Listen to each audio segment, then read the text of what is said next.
Greetings, fellow gluttons for punishment. Tiki here. And BlueDragonFive. And welcome to the Kickback Cafe, the show where we kick back, relax, and talk about anything but Disney.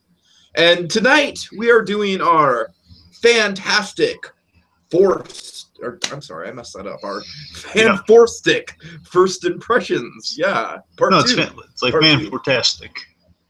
No, it's Fan4stic. That's what Chris Stuckman calls it. That's where I got the Fan4stic from. Yeah, I don't know how that 4 equals like the A and the T. I know. It's like it would have to be a backwards 4 for that to work. I mean, to tell you the truth, that kind of lettering makes Batman v Superman look absolutely elegant in comparison. Because as time is going on and the more we learn about Batman v Superman, the more I'm into like, all right, I get how they could kind of frame it as like more of a moral kind of like, it's not a court case, but it's definitely a debate of ethics more than it is like the awesome punch-out brawl that we're going to see in the third act. But I don't know. It's bad. It's bad. You know what it reminds me of? This is kind of, you probably won't get this reference, but I remember there was a video game that came out for PlayStation 3. It was the Driver series, which was kind of like a predecessor to Grand Theft Auto in a way. And the third one was just Driver with 3 replacing the E in the word driver. And so people just kept referring it to Drive 3 or something like that. I don't know. It was awful. It was awful. I think you mean like Die Hard 2's, like Die Hard 2's Die Harder. No. I'm saying like in Driver 3, the E was a 3, so it was like Drive 3. Right. I got it. It was ridiculous. It was ridiculous. Right. All right. Okay, anyways, that was a good discussion about titling and. Yeah, awesome.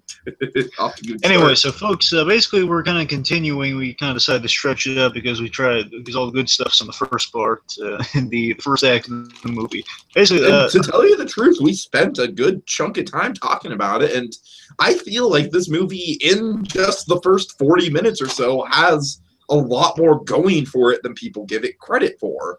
Having said that, I haven't watched the whole movie. I've only watched a pirated copy of it. So BlueDragonFive. Here's the filament on all the stuff he missed. Right. He chickened out on seeing it. Can I ask you one question, though? Can I ask you one question, kind of like as a broad strokes thing going forward? I encourage you to ask me many questions about this. Go on. Okay. So I know that the Kevin Smith interview, and we're not going to get that much into it. We said we'd get into it in part 4, but yeah, I know the Kevin Smith interview with Josh Trank got you kind of pumped up for this movie. But did you see Stuckman's review before you saw it? I did not. Okay. Because I knew it was gonna be. I knew it was negative, so I tried to avoid it again. Oh man! Oh, have you seen it yet? Have you seen it now? No, I still haven't. Oh, dude! Oh, Stockman. I have watched other reviews. I watched the midnight screening, and I watched the midnight screening. They just tear it apart. It's 50 minutes of them just tearing it apart. Oh man! No. Well, to be fair, Jones kind of does that a lot nowadays. Yeah. But Stuckman, I mean, I consider Stuckman absolutely like one of the most fair and unbiased critics that we have, like in the, online video blogging, whatever, geek community, whatever the hell you want to call it. And I mean, he just literally, like he said right off the bat, like this takes us back into like the dark ages of superhero movies. And he literally said this was as bad as Batman and Robin. I wouldn't go that far. I mean, I like Batman and Robin and the camp departments, and I'm like, I don't get me wrong. I totally see that it's a horrible movie. I'm just saying, me, I like my The Room type humor, so I can kind of get into it and like, let's point and laugh and get stoned and see how bad this movie is. But that's my view of Batman and Robin.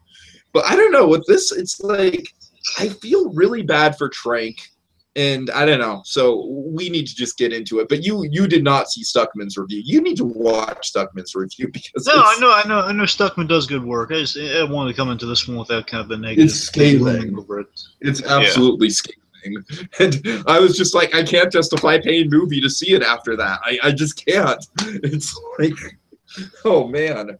I mean, so anyway, folks, the way we're doing this is kind of just me describing the movie to Tiki. Kind of it's kind of like maybe not beat by beat, more like chunk by chunk of the movie. He's kind of like walking him through what happens, what he missed out on, and he'll probably ask me some questions along the way if he needs clarification. It's kind of walking you through where it went wrong. Because again, the way I like to think of it so far, how it breaks down 3 acts. So Act 1, it's pretty much all the interesting stuff is set up. So basically, going into this movie, I was latching onto these cool ideas they had in the first act, like seeing Reed and Ben as kids, seeing that relationship develop. That had me.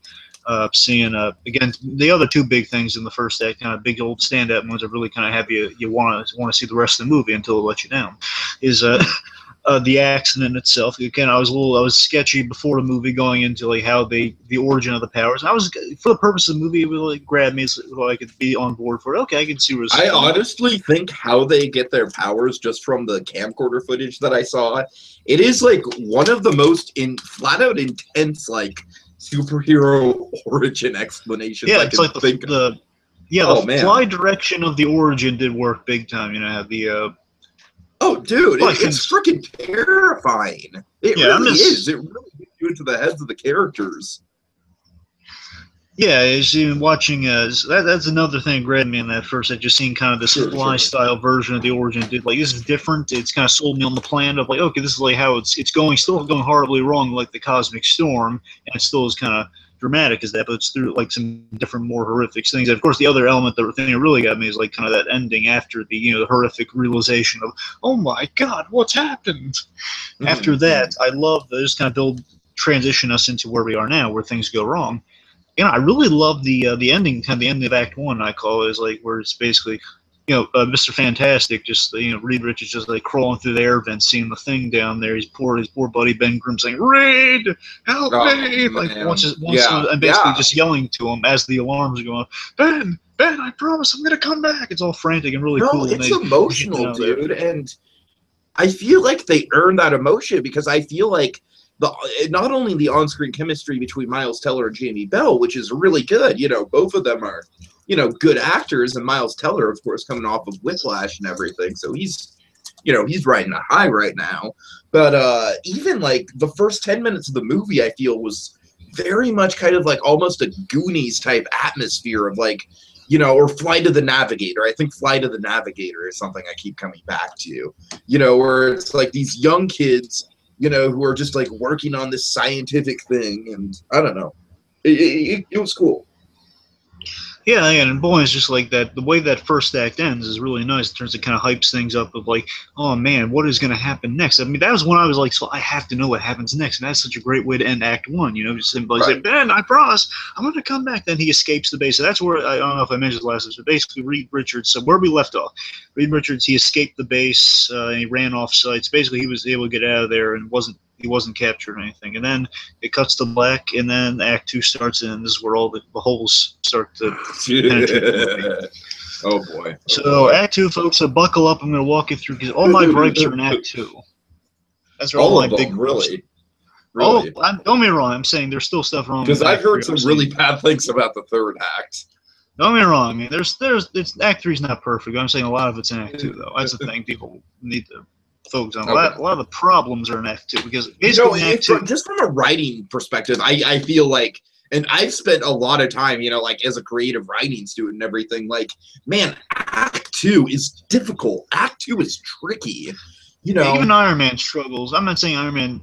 Me personally, I'm just saying people really analyze it to heck for Iron Man 2. They say there's a lot of problems in Act 2. I don't see it that way, but it's a fair point. Act 2 is hard to nail down. It really is, because it's like Act 1 is, you have to introduce all the characters and everything, and that's fine. Ended on like a kind of like a thesis statement of what the rest of the movie's going to be about, which, like you said, I feel like this movie does very well with how it ends Act 1. And then Act 2 is just kind of like essentially the story. You know what I mean? It's like a very blanket, like it's the characters setting out to accomplish their goal. And it's a very blanket for like how long that can go. And, you have to go through a lot of stuff to get to the traditional classic low of lows. That is the end of Act 2 going into Act 3. Yes. So I don't know. Trust me, I spent a lot of time thinking about the 3-act structure and everything. I'm sorry.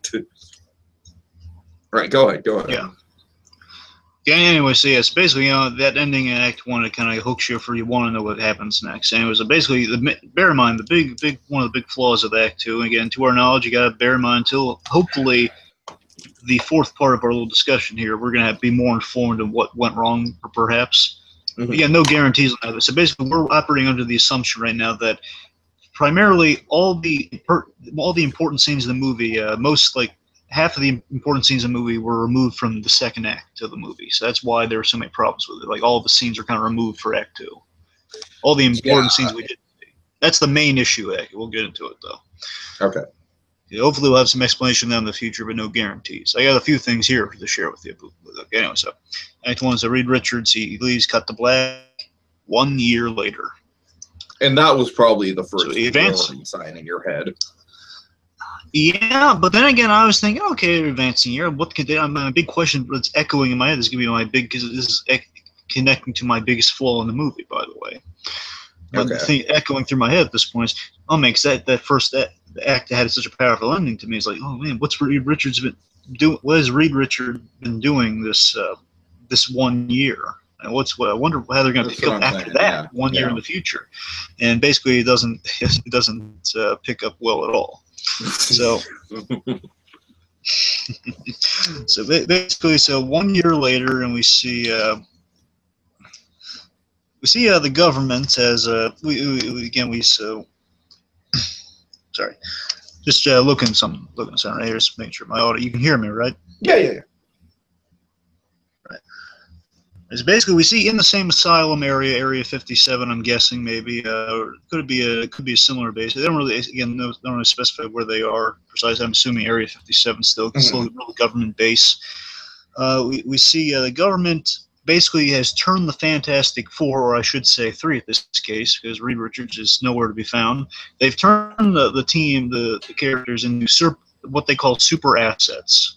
Yeah. So what that means is like they are. So basically, here's an interesting angle they didn't really get to pursue. Again, perhaps this stuff was taken out of the movie. That Fantastic Four, essentially, they have been made into government property, which I thought was kind of interesting. That their powers are property of the government. I'm fine with this. Like, I think it kind of takes it into more of a Watchmen style direction. I just think the problem with it, and I saw the footage of them, like, Johnny Storm getting the suit, where it's flame retardant and everything like that or whatever, and, and them developing their powers. I'm like, this is stuff that we should not be seeing delivered in this way. This is stuff that should have actually made up the movie. You know what I'm talking about? Just them actually getting a handle on their powers instead of just like, 1 year later and this is the status quo changer. All right, it's like we set up one status quo and now we're just going to completely erase it and have another one, and we're just going to go over we're just going to skip over probably the biggest turmoil that these characters went through, which was getting used to their powers. It's like, no, they're all fine with it now. They're all good with it. It's like they set up that brilliant Cronenbergian getting their powers, and then they just press the fast forward button. Yeah, now, to be fair, I mean, it could have gone a different way had they played it right. Like, going 1 year in the future, if they had if they established the development well enough, maybe they could have gotten away with it. But it just doesn't, because, again, we're missing a lot of those character developing scenes. And basically, we'll pick up here. So they've basically, since in that 1 year gap, what's happened here, they kind of catch us up in a way that the government has kind of adopted these guys as super assets. Nelson's Tim Blake Nelson's character, Dr. Allen, again, the fake mole man, so to speak.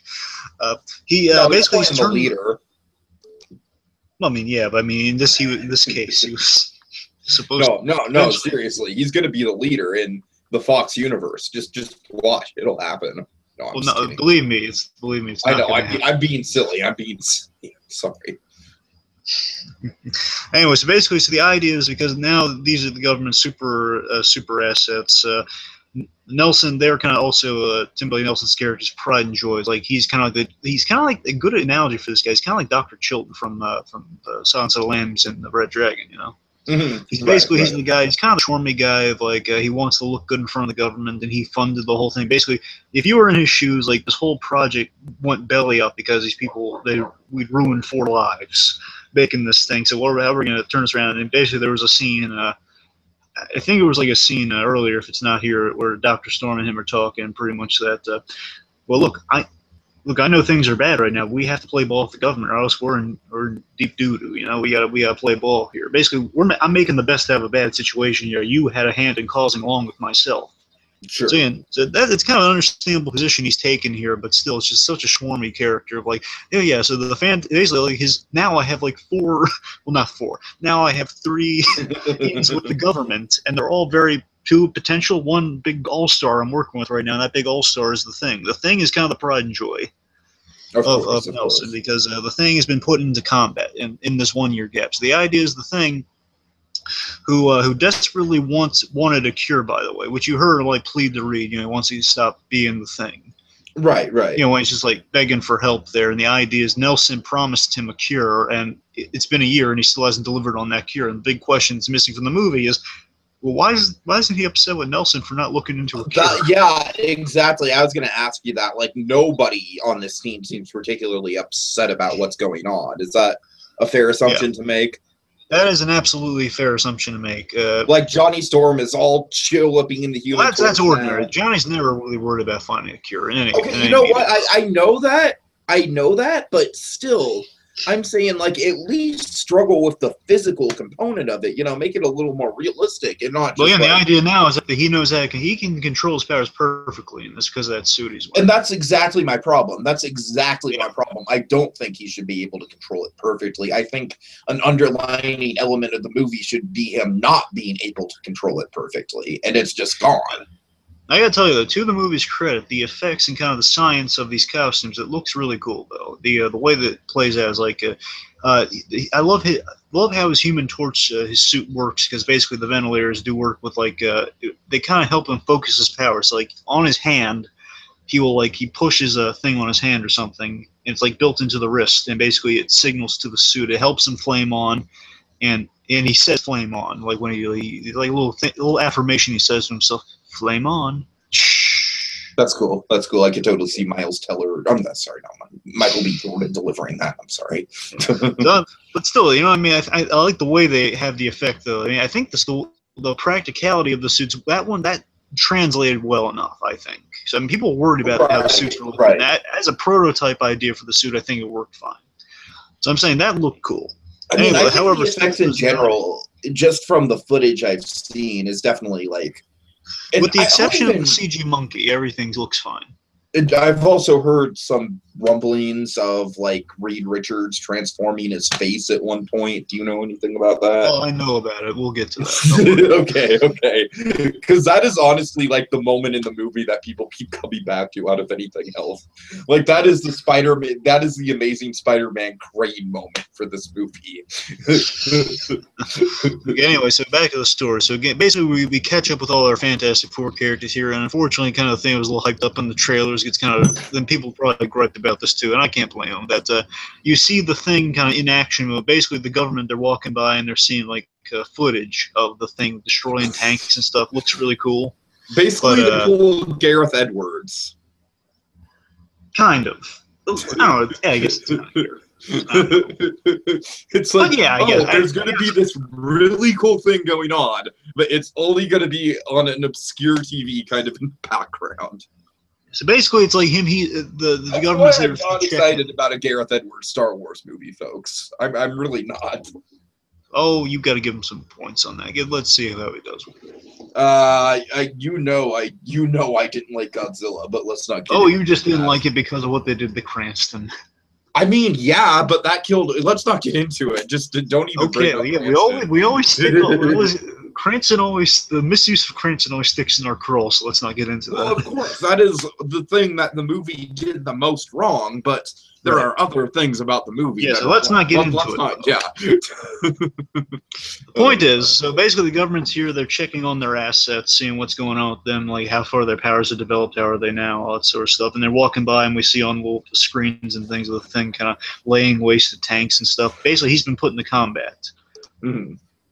So yes, and that's not. It's kind of an interesting idea. I like are, it as an idea. When I heard people talk about that as an idea, I got intrigued. I was like, "Ooh, that actually sounds cool. That sounds like it." Like I said, it sounds kind of like a Dr. Manhattan type of concept. Yeah, and with that Dr. Manhattan type concept, let me explain that a little bit too. So the idea here, I think they're going for with the thing here. This idea isn't a bad idea, but again, we need more stuff. All these, again, even in Act 2, they're coming up with some good ideas, but they're just not being explored enough. Right.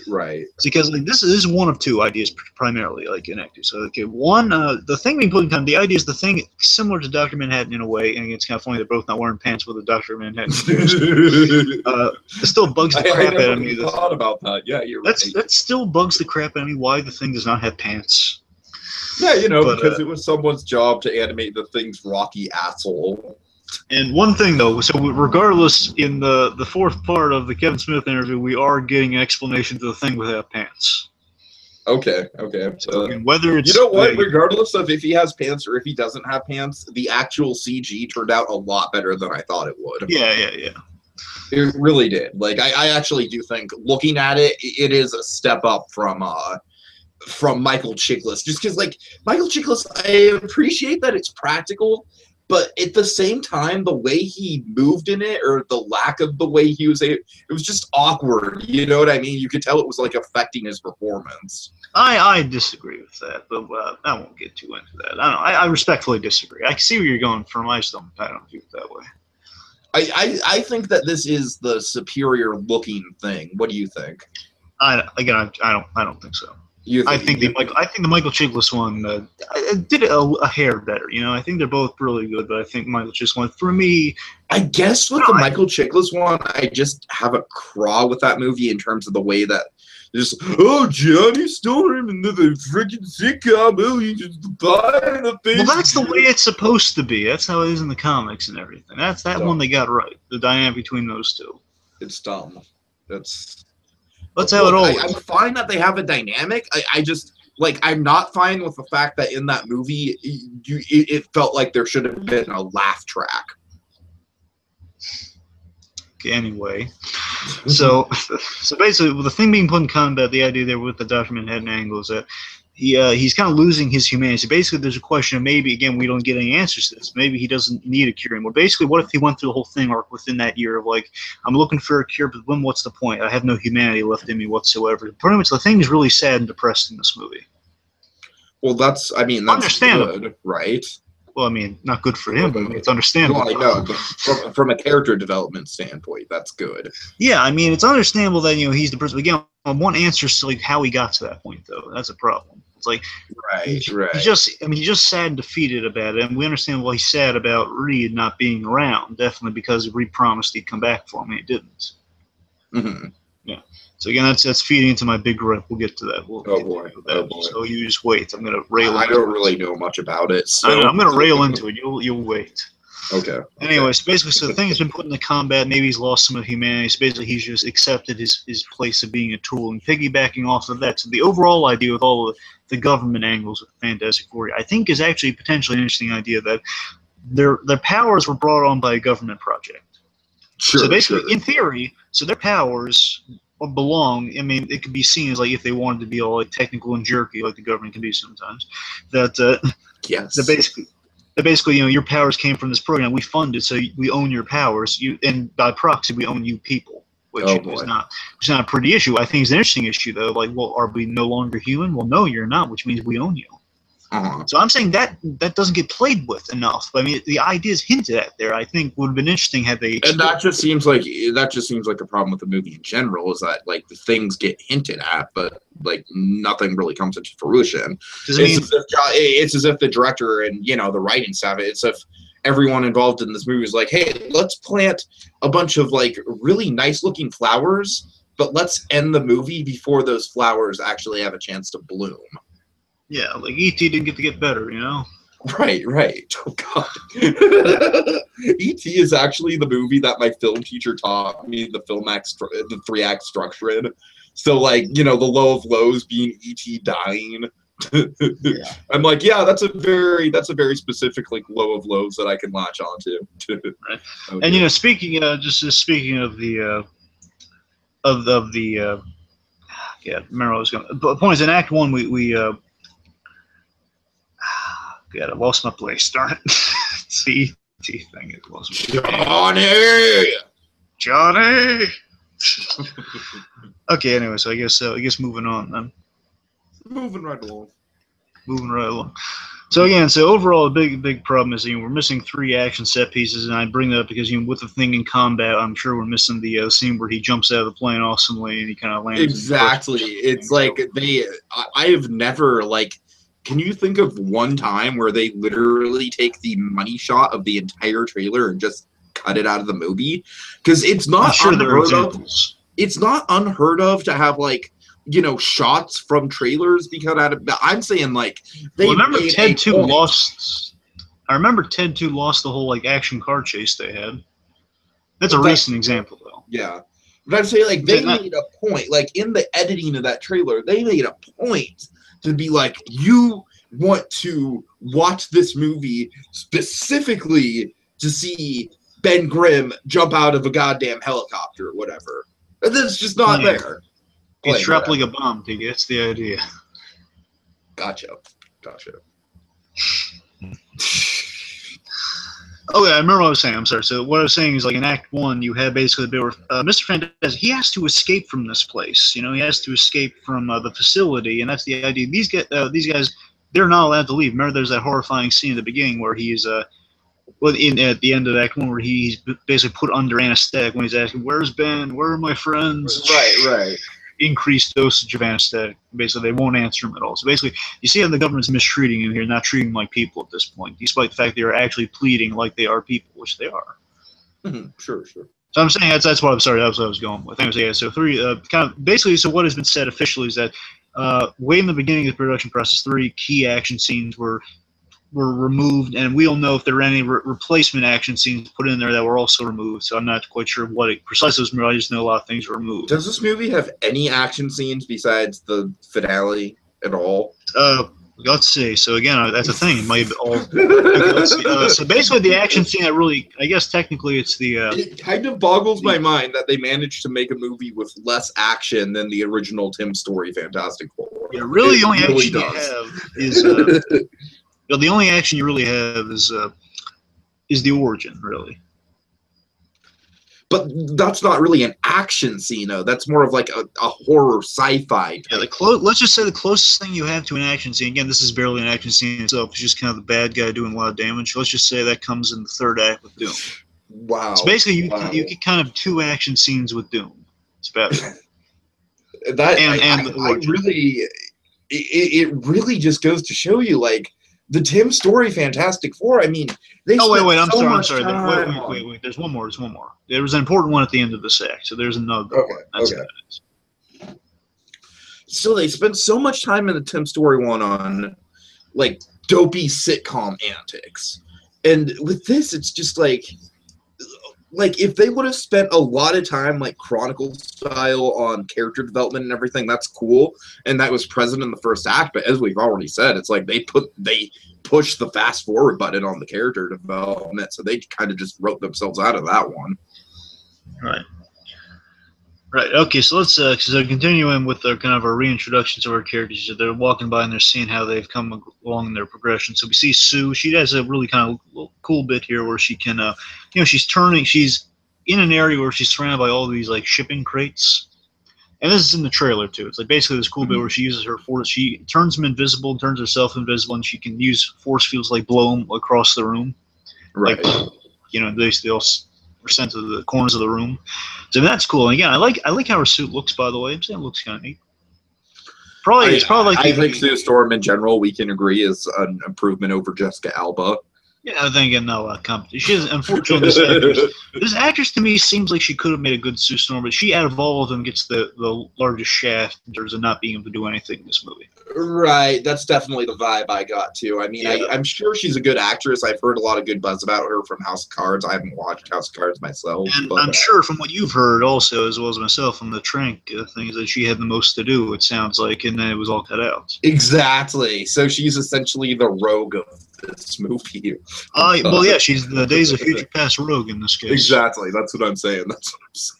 I think I'd be great if I doubt it's going to happen, but again, we'll get into this in part 4. I doubt it's going to happen. We get the Sue Storm cut, just like we got the Rogue cut. No, not just the Sue Storm cut. I mean the everyone cut. Let's just get the whole other cut of the movie. Fantastic Four, now featuring the Fantastic Four. Yeah, the Fantastic Four, the actual movie. Or the actual attempt at a movie. That we're never going to see. No, believe me, Tiki, we're never going to see it, and I'll tell you why in the 4th part. Okay. Well, you know why, but we'll see. Anyway, so points, we see Sue Storm, we see Johnny Torch, and again, I mentioned how cool he the mechanisms on it. You know me, I'm a gadget guy, and I like the mechanisms on his suit. Looks really nice. And by the way, I saw them shooting this thing with him. They actually have like these great little kind of the motion capture suit, but it has like lights built into it, kind of like Dr. Manhattan's, but now new and updated. Right. So kind of like he has like these long spires of like orange lights on his belly, kind of like the Death Star, how they have these long kind of pill shaped lights on the side. Basically, those attached to his body, but thinner. Okay. Like a bunch of mini light fixtures attached to his costume. Looks neat. So it gives the actor something to kind of latch onto a little bit. Yeah. It looks really easy to perform, and I'm saying it looks compared to like some other stuff we had in the past. Gotcha. Basically, you see like how the power adjustment's gone. It's gone well enough. So basically, here's the premise. Here's why the government's kind of looking by. Basically, they're coming by, and Nelson's asking for more. Nelson and Dr. Storm, they're asking for more funding, so basically they can get the transport working again. So they've rebuilt it, fixed it. Remember the thing that gave them their powers? Sure. So basically they've rebuilt it, and the idea is Dr. Storm has a noble purpose of this. The idea is, they'll go back and they'll try to cure him with that machine, but they need more funding and stuff to get it working further, go into it. And of course, the government's catch here is like the catch with this is that they want another weapon. So basically, they have 2 other operatives they can put in the field that are training. Their powers have come along, and they've had a demonstration of that. So basically, said, when can we expect another one of these guys to put in the field for combat, like the Thing is? Right. And basically, they say, well, Johnny's the next one there. And of course, the idea they're trying to go for here is obviously Dr. Storm doesn't want his son in combat. His son's really, he was a guy who's drag racing. He's not ready for combat. It's been a year. It's still not enough. Mm-hmm. Time to get into that mindset. And also, Sue Storm, had she had more character development, she might care about this a little more. But it's really a shame because when you listen to the Trank interview and everything he talks about with the brother-sister dynamic, the way he says it sounds really good. Dynamic with the adopted siblings and everything. He makes it sound good. It's not there. It's just not there. So basically, the army they want Johnny in combat. He says, and basically the Dr. Stone's response on the whole is like, oh no, it's like bum, not good. So then we have a little scene between Dr. Stone. By the way, at this point, just to clarify, at this point, everyone assumes Von Doom is dead. Yes. Okay. Well, I mean, we the audience know he's not dead. And of course, we all know. No, I know, but like in the status quo of like the universe, everyone, like the characters, all assume he's dead. Yeah, and again, the government really again, it's been a year, so I guess they've just kind of glazed over it because time's passed. But really, no one mentions. Like, there were 4 people that went in there, not 5. Like what I was expecting to happen. There were 4 people, right? Because Sue didn't go. Yeah, well, I mean, 5 people were affected by it. 4 people went in. Okay, right. That's what I'm saying. Yeah, well, I still don't buy it all. The whole Sue Storm was close to the proximity, so she got. I still don't buy that. By the way, I think the force field. Would it have been that hard to have her be actually in there with them? Well, if they just add another thing, but the idea is they're going for is she was too responsible to get in. They were just messing around because they were drunk and they got in the thing. So that's practically she wouldn't be story-wise, and practically she wouldn't be in that thing. There'd be no reason for her to get into it. But I kind of buy it because I'm thinking the thing's damaged. It's irradiated probably by the green stuff, and it's damaged. It's open. It's not a clean coming back. So I get the force field. I still have no idea why we get invisibility with her, but I get the force field thing. That makes sense to me. Okay, fair enough. I mean, I buy that much of it. I don't buy the whole thing though. Anyway, so let's see. So right. So it's Dr. Storm. He's stopping by. He's talking to Sue pretty much of the dilemma. No, we can't let Johnny go in the field. So basically, we got to find a cure. We got to find it fast. So basically, they can't send him into the field. We can't send any of you into the field, and we get back to our normal lives. And Sue's the rational one, supposedly. Again, we have no idea what her character is. So through Sue's the rational one, saying, okay, I get what you're saying, but how are we going to do it? Well, we got to find Reed. You know, Reed's not coming back. He got out of this place smartly, and you know, he's never coming back here. Right. Yeah, right. We're starting. And I get a sense that with Reed, that's the issue that you're having. Yeah, it gets worse. A sense. Yeah. Okay. It's basically, you know, we got Reed's never coming back here. And okay, so the idea Dr. Trump's letting out. Do they turn Miles Teller into an asshole? Not exactly. They just turn him stupid. It's not exactly a-hole. Okay. They make him dumb. And Miles Teller, as an actor, plus as a character he's playing, is the opposite of a dumb guy. Well, you know? My God, dude, Reed Richards, smartest man in the Marvel. That's what universe. I'm saying. I mean, the guy I would believe is potentially smarter than Tony Stark. I believe Reed Richards is potentially smarter. Sure, absolutely, yeah. Anyway, so basically the idea here is, okay, so Franklin Storm here, he's talking to his daughter, saying, okay, listen, we got to find Reed so we can get a cure, so we can get out of this horrible place. And he's realizing, oh my God, I can't believe, you know, because of this thing I involved you kids in, this is happening. He's feeling guilty. So again, he's giving a good performance, by this. Dr. Storm giving a good performance. Reed E. Cathy, this guy, good actor. He's the Uncle Ben he's like the first Uncle Ben in a Marvel movie to last beyond the first act. I'm trying to think. I don't know. I think there's any exceptions. I think it might be right. That just came to me.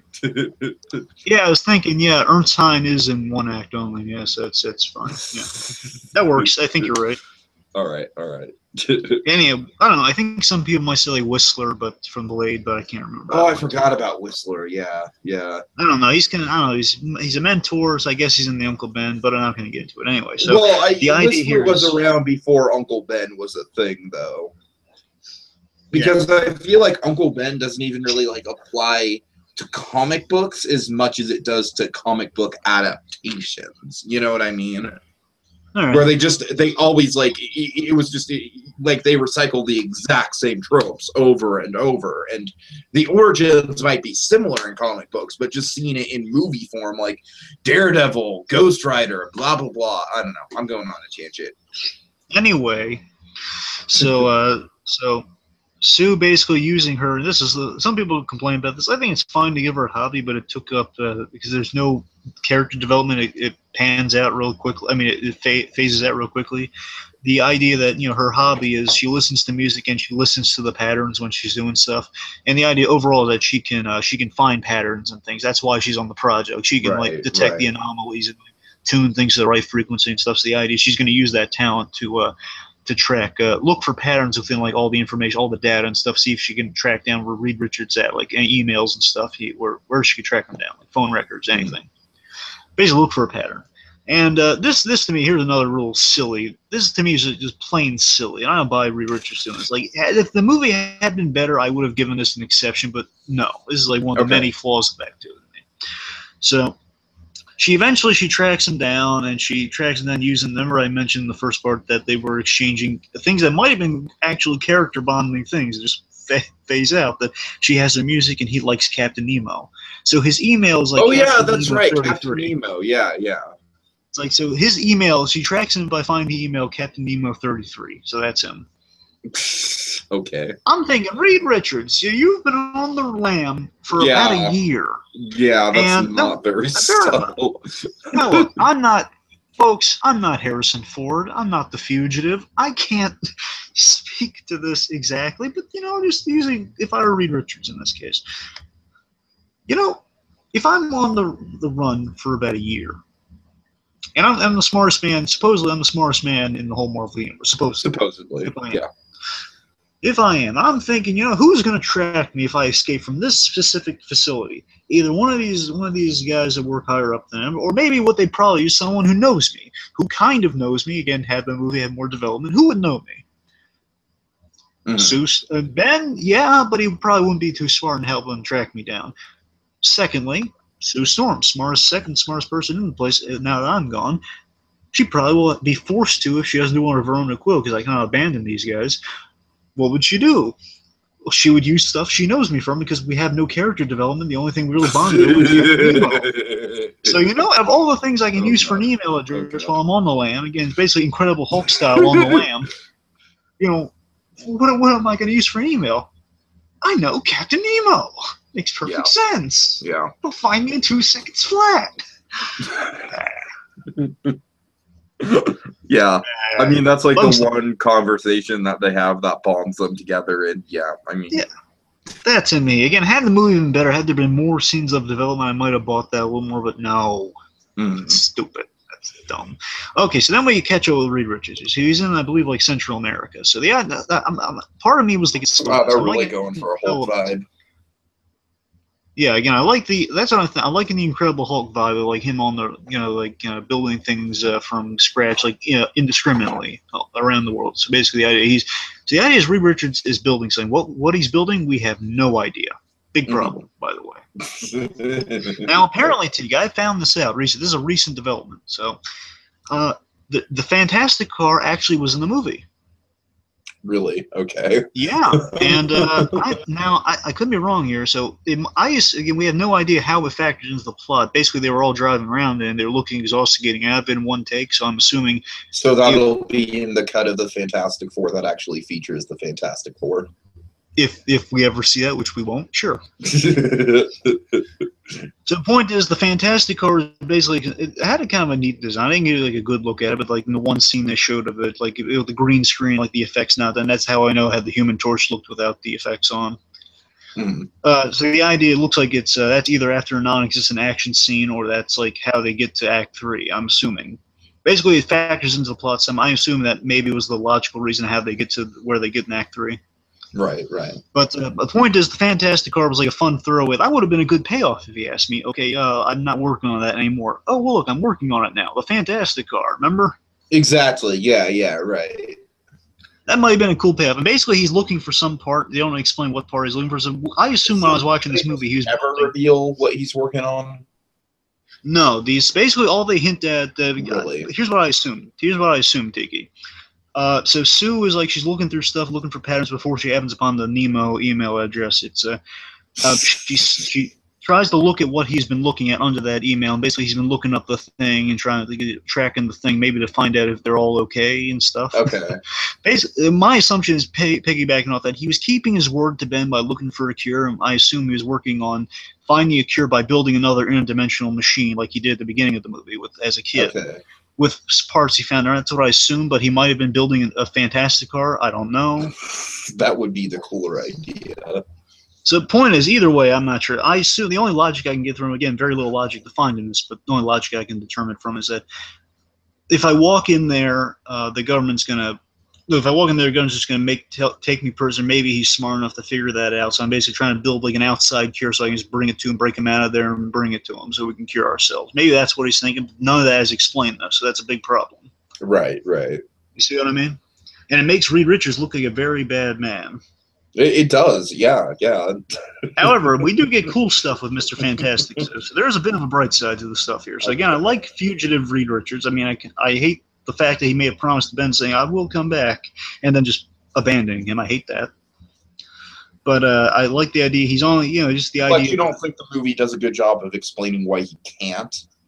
No, they don't. I'm just, all that stuff I laid out for you, that's just me assuming. They don't explain any of that. Oh, dear. Okay. That's a problem. That's what I'm saying. I would show, don't tell? I don't know. No, it's not even showing it. It's just like the only thing is, again, I'm laying out exactly what is said. Well, here's what he's been looking at. Picture of the thing. Oh, look, found him. That is not how, like, browsing people's internet history works. Well, look, to be fair, I mean, look, I'm not saying it's that clean cut. I'm just saying that basically we see this is what he's been looking for, the thing. Because he can, like, reading like his articles and stuff. He's been reading like Time articles of the thing on it. Right. And basically, then she finds the Captain Nemo 33, the email address, and then that's, I don't know, something like that. Okay. Anyway. So the point is, I like the idea of like Reed Richards like kind of building something under aliases like Bruce Banner did in The Incredible Hulk. I like that idea, but I hate the circumstances surrounding it. Yeah, I hear you. So the point is, here's the stretching thing, Tiki. So the idea here is he is in Central America, and again, he's trying to go off the grid, except for the sloppy email mistake. He's actually doing clever things. Like I like this effect. I love how they're using the stretching powers in this movie. He stretches his face into like a Central American native. Okay, a lot of people are having problems with this, man, so you're going to have to defend it. Well, the problem they're having with it is the skin tone thing. I don't know. figure. That's a thing. Basically, I like the idea he's stretching his face to look like someone else. I love that idea, and to do it for practical reasons. It's not just for like a little cute gag and the Tim Story Fantastic Four. Like, I guess you want a man like this jawline.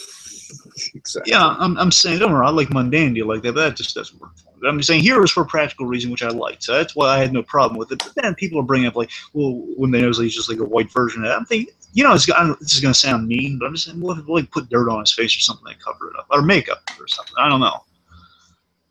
I mean, you say that he looked tan. He looks tan in the scene. The question is, how can he change skin tone like that? Right, I hear you. I think it's a small thing to focus on. That's me. But you think the effect itself looks fine? Because I've heard from people that the effect itself looks like laughably bad. Well, it's laughably bad because people don't really get it at first. That's the thing. It's like you have upon this guy who looks vaguely like Miles Teller. Like okay, I hear you. Basically, it's like we see a random guy and we think, wait, who is this guy? But he looks kind of like Teller, but who is? But once you know what the thing is, I think it's a lot better. That's what I think. Anyway. Gotcha.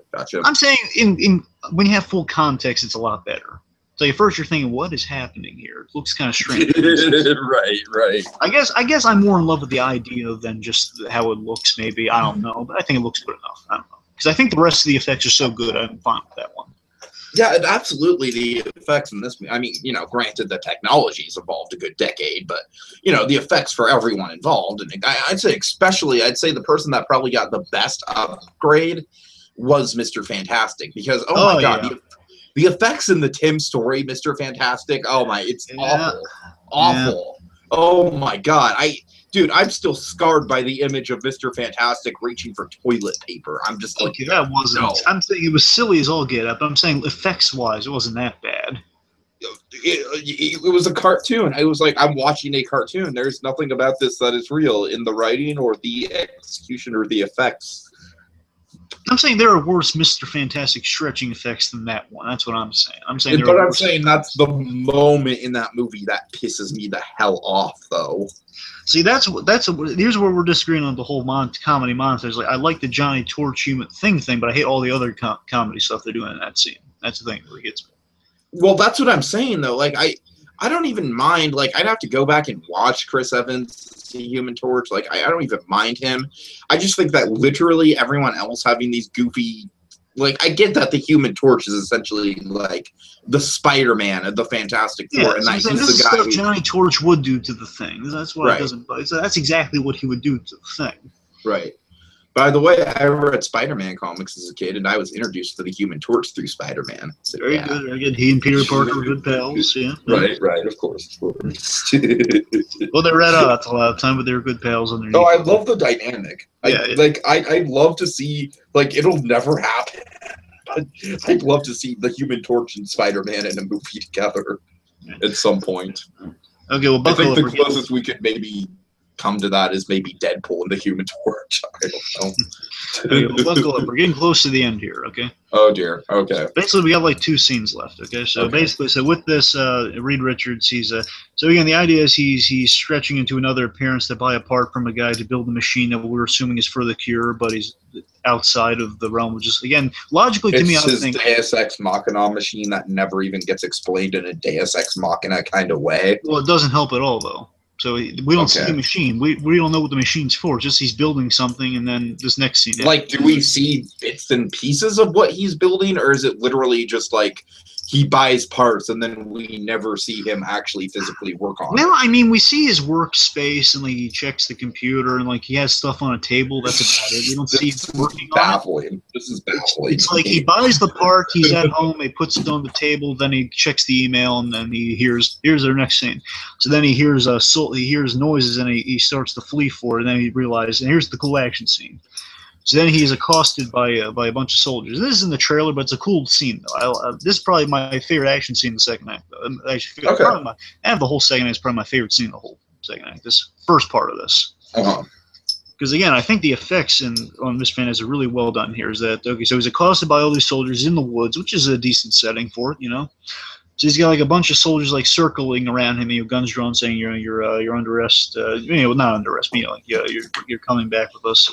They're preparing to capture him. And then So basically, then Mr. Fantastic, awesomely so, he takes them all out using his stretching powers, which looks great. So this is what I'm talking about. Like these stretching effects. Yeah, I mean, really the effects on this movie are surprisingly good. And I'll tell you what they got right about it. Here's the difference between this and the old effects, Tiki. It's the idea that they really treat it like a rubber band effect. Of like when he punches you, it's like the idea is he will stretch to punch a guy, then the rest of his body will follow to carry out the force of that punch. You know what I mean? It's that's cool. So there's an actual kind of a weight added to the thing, plus the little rivets, or not rivets, but the little metal things that keep the arms in place in this idea to help him control his powers. So it helps him retain his shape so he can stretch back to a human form. Basically, it helps him like a spring-loaded effect with the stretching, which also helps with the action. So the spring-loaded little elastic effect really works well here. So when he's doing all this action stuff, he can basically move really quickly, really kind of spontaneously, and it works a lot better than it has before. All right. You know, so the point is, really cool action scene, takes out all these soldiers, really cool, and then it gets. Now, here's my rant, folks. Here's my big old rant. Oh boy. Okay, so let me preface this by glazed over this. This is where it all adds up here. This is where we end the second half of the thing. Okay. Okay. So basically, the thing has been told by Nelson, by Tim Blake Nelson's character. I keep calling him Nelson. Sorry. Yeah, it's Tim Blake Nelson for short. Anyway, so Tim Blake Nelson says, picturing Nelson Muntz just going around and bullying the Fantastic Four. Okay, let's not go that far. The point is, so Dr. Allen, he happens by the thing. We see the thing. Basically, we have a few shots of it. It's kind of neat that it's neat to see kind of the classics of the thing kind of come to the fray here, like bummed out thing. Sure. And the idea is the thing. He's like kind of sulking on a couch a couple times. He's not like complete. He's like the mundane thing of like, I got nothing to do, so he's just like laying down watching TV. Sometimes that's about it. Then the idea is Dr. Allen, similar to Dr. Chilton. He's very similar to Dr. Chilton. The more I think about it, he just happens by and says, "Hey Ben, I got an assignment for you. You're actually gonna like." And that's the preface of it. So then the soldiers across the read. Then we cut back to it. Now that happened earlier though. So now just bear that in mind for this scene. Action happened, then very much kind of again. Here's something we didn't see. We could have seen. It might have actually been good. Kind of like the trailer. The thing is dropped from a great height. We don't see it though. He just drops from the sky. We don't see him like. Wait. Okay, so they address that the thing is being dropped, but we don't. No, it's a completely different scene of like. See, the idea is later on. It's when Reed is on board ultimately. That's the trailer drop. Okay, that's when Reed's on board though. This is like way before it. So the idea is the thing is dropped. They keep the idea in there, and he is dropped. Okay, so you're telling me. Yeah. You're telling me that they had one scene in the trailer of the thing dropping from a plane, and they cut that out entirely. Yeah. And now they have another scene that's in the movie, but you don't physically see it. Yes. What? That's what I'm saying. Like you don't see the. Who edited this movie? Seriously, who is the editing credit? I'll tell you who didn't edit this movie, Kevin Nolting, because that guy's awesome. Okay. But did Josh Trank have a hand in the editing though? No. I'll tell you what happened with the editing. Remember, the studio took it out of his hands for the editing. They surprised it. So basically, all the editing in this movie is the studio's fault. That we know. So in that respect, I can't blame Trank for this. I can't. I just can't, because it seems like literally all the flaws of this movie have to do with editing. Like, it seems like if this movie wasn't such a hack job of editing, that a decent, like, I'm not even saying like, you couldn't get The Dark Knight out of this or anything like that. That's not what I'm saying. But I'm saying like a movie that's at least on the caliber of like a lesser Marvel Cinematic Universe movie or something like that. I mean, look, now to be absolutely fair, I'm just saying it's a similar thing of what I just said. I'm just saying that whatever was edited, so we don't know like what the exact deviation was of the editing. All we know is that there was a pass done of editing, and Trank was involved in that. Like, he oversaw it, but then the studio took it, and then they edited even more what was there. Man. So that's where it went out of whack, presumably. Yeah. So the point is, like, it was severely edited into a movie. Basically, what we know for a fact is that it was edited to a version that Trank didn't recognize after that point. This is baffling to me, and the more that we're talking about this, the more sympathy I have for Trank. I know. Okay, here's the ending. Here's the part where it gets me a ranty. Okay, so then again, the thing is dropped, so we don't see an overhead awesome drop of him. We just drop the frame. I mean, it's a cool idea. Drops into the frame. Okay, like like, that's a cool filmmaking conceit, but yeah, it's also a missed opportunity that we don't have an overhead shot. Again, that's what I'm saying. We don't track him down there. He just drops into the scene. Don't get me wrong, dropping into the scene. It's a cool idea, but let me see it, man. He's in the trailer like that. I'm sorry, they did in the Great Muppet Caper to great effect. Oh, yeah. The guy's just sitting there reading the newspaper, and then all the crates come down. I mean, it's not, it's like, even in Days of Future Past, we got the awesome Colossus dive. We don't get that here with the thing at all. Sure. Right. Okay, anyway, so the idea, so let me tell you, there's a bit of this that first got me excited, but then it ran its course. Like, oh, this is one of the worst parts of the movie. Oh, God. Okay. It started with, okay, so the thing is dropped into the frame, and then here I'm getting excited because this reminds me a lot of from the first appearance of the Fantastic Four in the comics. They're in a wooded area where they discover their powers, and basically the Mr. Fantastic stretches around the thing to hold him into place, like he does in the first Fantastic Four movie with the Tim Story, which is a cool shot. Exactly. So basically, it's looking like we're getting that action scene in this movie. The two of them at odds at the moment. So that. Let me guess. Does it make a cut? No. It's worse. So it doesn't just. Okay. So this one is just sloppiness altogether. So this one actually isn't the studio. Again, this one is actually a bit sloppiness on Transport. I'm thinking. Okay. Oh, God. I'm thinking. I don't know. I gotta get into it. Let me tell you what it is. So basically, it's really sloppy writing at the very least for this part. It's again, had we had more development, perhaps it might have been better. It's just the circumstances killed this moment. It's okay. So we get an homage to Reed Richards versus Ben Grimm at the moment. Like, Ben's mad at him because, again, big important part. Again, I've told you how much I love this moment at the end of the first act. It's like, oh, Ben, I promise I'll come back for you.